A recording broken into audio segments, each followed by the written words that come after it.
responde a una deuda histórica que tenemos con las mujeres mexicanas de incorporar impartidoras de justicia capaces de fortalecer la función judicial al juzgar con perspectiva de género. Ahora bien, en adición a la información sobre mi trayectoria, que ha sido debidamente documentada y presentada ante ustedes, honorables senadoras y senadores, me permito destacar brevemente en esta exposición los principales motivos por los cuales tengo el alto honor de comparecer aquí delante de ustedes en este procedimiento democrático y de participación transparente entre los poderes de la Unión que nos mandata la Constitución Política de los Estados Unidos Mexicanos. A lo largo de mi trayectoria académica y profesional, he logrado concebir una visión integral y profunda de los asuntos materia del ejercicio jurisdiccional del Alto Tribunal, así como de su trascendencia en la vida del país, de las instituciones y de todos los mexicanos, principalmente en virtud de mi especialización en Derecho Internacional y Derecho Internacional de los Derechos Humanos. Entiendo los retos que supone para nuestro país y en concreto para el Poder Judicial garantizar los estándares más altos de protección de los derechos humanos. Es fundamental reconocer que la era de la globalización en la que vivimos tiene fuertes ramificaciones en diversos aspectos de la vida de nuestro país, influyendo en gran medida en el ámbito jurídico. Principalmente, el derecho internacional de los derechos humanos ha impactado de manera creciente los diferentes sistemas jurídicos en el mundo y, por lo tanto, el trabajo cotidiano de nosotros los juristas. Estamos frente a una evolución inminente e inevitable del panorama jurídico de nuestro país, cuyas dimensiones difícilmente pudieran haberse predicho hace algunas décadas y requiere que el Estado mexicano preste debida atención y consideración a las diferentes maneras en que cumpliremos con nuestras obligaciones internacionales en materia de derechos humanos. A mi modo de ver, el reconocimiento de esta nueva era jurídica en nuestro país comenzó formalmente en el año 2011, cuando el Pleno de esta honorable Cámara Alta aprobó la reforma constitucional en materia de derechos humanos, considerada por muchas y muchos estudiosos del derecho, incluida su servidora, como una de las más importantes de nuestro país en tiempos recientes. Como es de su conocimiento, la reforma del 2011 modificó la denominación del capítulo primero de nuestra Constitución General, así como el contenido de 11 diversos artículos. Esto con el fin de incorporar los derechos humanos de fuente internacional al bloque de constitucionalidad y en el objeto de atender tareas pendientes relacionadas con la educación de los derechos humanos, derechos de personas migrantes y solicitantes de asilo, extradición de presos políticos, supuestos de restricción y ejercicios de derechos e investigación de hechos que constituyen violaciones graves a los derechos humanos, entre otros. Sin embargo, la trascendencia de esta reforma no reside en el conjunto de cambios normativos derivados de un proceso legislativo, sino en la forma en que ésta revolucionó nuestro orden jurídico nacional al marcar un parteaguas en la creación y desarrollo de los estándares constitucionales. Recordemos que apenas en un mes después de su publicación, la reforma del primero constitucional ya marcaba una diferencia significativa en los parámetros bajo los cuales las y los ministros ejercieron el control de convencionalidad al analizar y determinar las implicaciones jurídicas de la sentencia dictada por la Corte Interamericana de Derechos Humanos en el caso Radilla Pacheco. Así, el Alto Tribunal en Pleno resolvió que todas las autoridades del país, dentro del ámbito de sus competencias, se encuentran obligadas a velar por los derechos humanos contenidos en la Constitución Federal y en los instrumentos internacionales firmados por el Estado mexicano. 2 años después, con la contradicción de tesis 293-2011, la Corte dio un paso adicional hacia la construcción de un marco jurídico más garantista, transitando a un esquema dentro del cual la fuente y origen de los derechos humanos resulta irrelevante en términos de jerarquía pues cualquier antinomia que se dé en el sistema jurídico deberá resolverse con base al principio pro persona. Dicho de otro modo, una vez que el tratado internacional se incorpora a nuestro orden jurídico, los derechos humanos que éste contiene se integran en automático al catálogo de derechos que funge como parámetro de regularidad constitucional. También, bajo esta lógica, los criterios emanados de la jurisprudencia de la Corte Interamericana de Derechos Humanos serán vinculantes para las y los jueces nacionales, ya que dan claridad y dotan de contenido a la Convención Americana sobre Derechos Humanos. Por lo tanto, para efectos de dimensionar la complejidad que apareja este cambio de paradigma, partimos de la sapiencia de que los derechos de los que gozamos todas y todos los mexicanos no se agotan en los 136 artículos constitucionales, sino que estos se complementan con el contenido de los 210 tratados internacionales en los que se reconocen derechos humanos que han sido ratificados por el Estado mexicano. Adicionalmente, contamos con 365 criterios emanados de la Corte Interamericana de Derechos Humanos sobre casos contenciosos e interpretaciones de sentencias, de las cuales 10 resoluciones han sido directamente dirigidas hacia el Estado mexicano. En consecuencia, la extensión del bloque constitucional en nuestro sistema jurídico es amplísima e impone los más altos parámetros de validez para quienes de distintas maneras defendemos el orden establecido por la Constitución Política de los Estados Unidos Mexicanos. Frente a este panorama, resulta indispensable integrar a la Suprema Corte de Justicia de la Nación perfiles con alta capacidad jurídica analítica para interpretar y aplicar principios y normas del derecho internacional de los derechos humanos, a partir de una formación sólida, un conocimiento extenso del sistema jurídico nacional e internacional y con dominio de los mecanismos de protección de la persona y de los derechos humanos en los sistemas regionales e universales. Lo anterior para mantener la consistencia y continuidad de la política de proyección del Alto Tribunal como un líder y referente nacional e internacional en materia de derechos humanos. La incorporación de esta visión al Alto Tribunal resulta imperante, dado que es evidente la discordante asimetría que existe entre este corpus juris y la realidad en la que vivimos. Me parece rotundamente inaceptable que a 7 años de haber reconocido formalmente el inicio de esta era nueva, garantista, nos encontremos hundidos en cifras de impunidad incompatibles con toda noción de un genuino Estado de Derecho. Según el Índice Global de Impunidad, en 2017 México ocupó el lugar 66 de 193 Estados miembros de Naciones Unidas en materia de impunidad. Esta impunidad nos duele profundamente a todos los mexicanos, ya que es lo que nos ha llevado a la perpetuación de los ciclos graves de violaciones a derechos humanos fundamentales. Es una verdadera tragedia que vivimos en una época marcada por la creciente normalización de la violencia entre los mexicanos, de recurrentes casos de desaparición forzada, feminicidios, asesinatos, secuestros, tortura, violencia sexual, nuevas formas de esclavitud, persecución, desplazamiento forzado, por mencionar algunos en los casos en los cuales la justicia ha sido excepción y la impunidad virtualmente una garantía. Enfatizo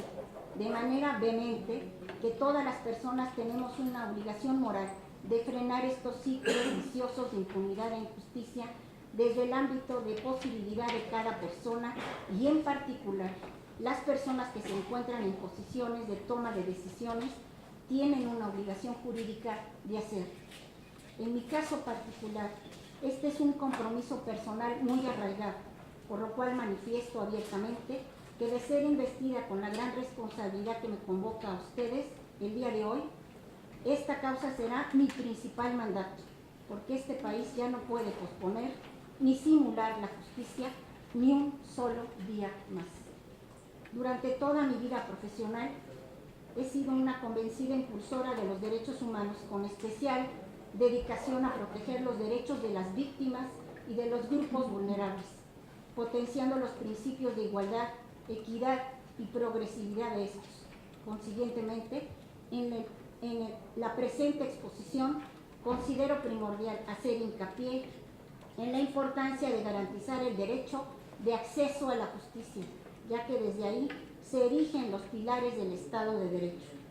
Al respecto, celebro la reciente jurisprudencia emitida por la primera sala del Alto Tribunal en noviembre del 2017 al resolver en amparo directo revisión 3646-2013, del que derivó la tesis titulada Derecho de acceso efectivo, subrayo, efectivo a la justicia, etapas y derechos que le corresponden.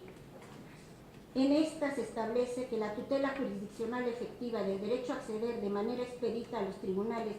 independientes e imparciales a plantear una pretensión o a defenderse de ella comprende 3 etapas: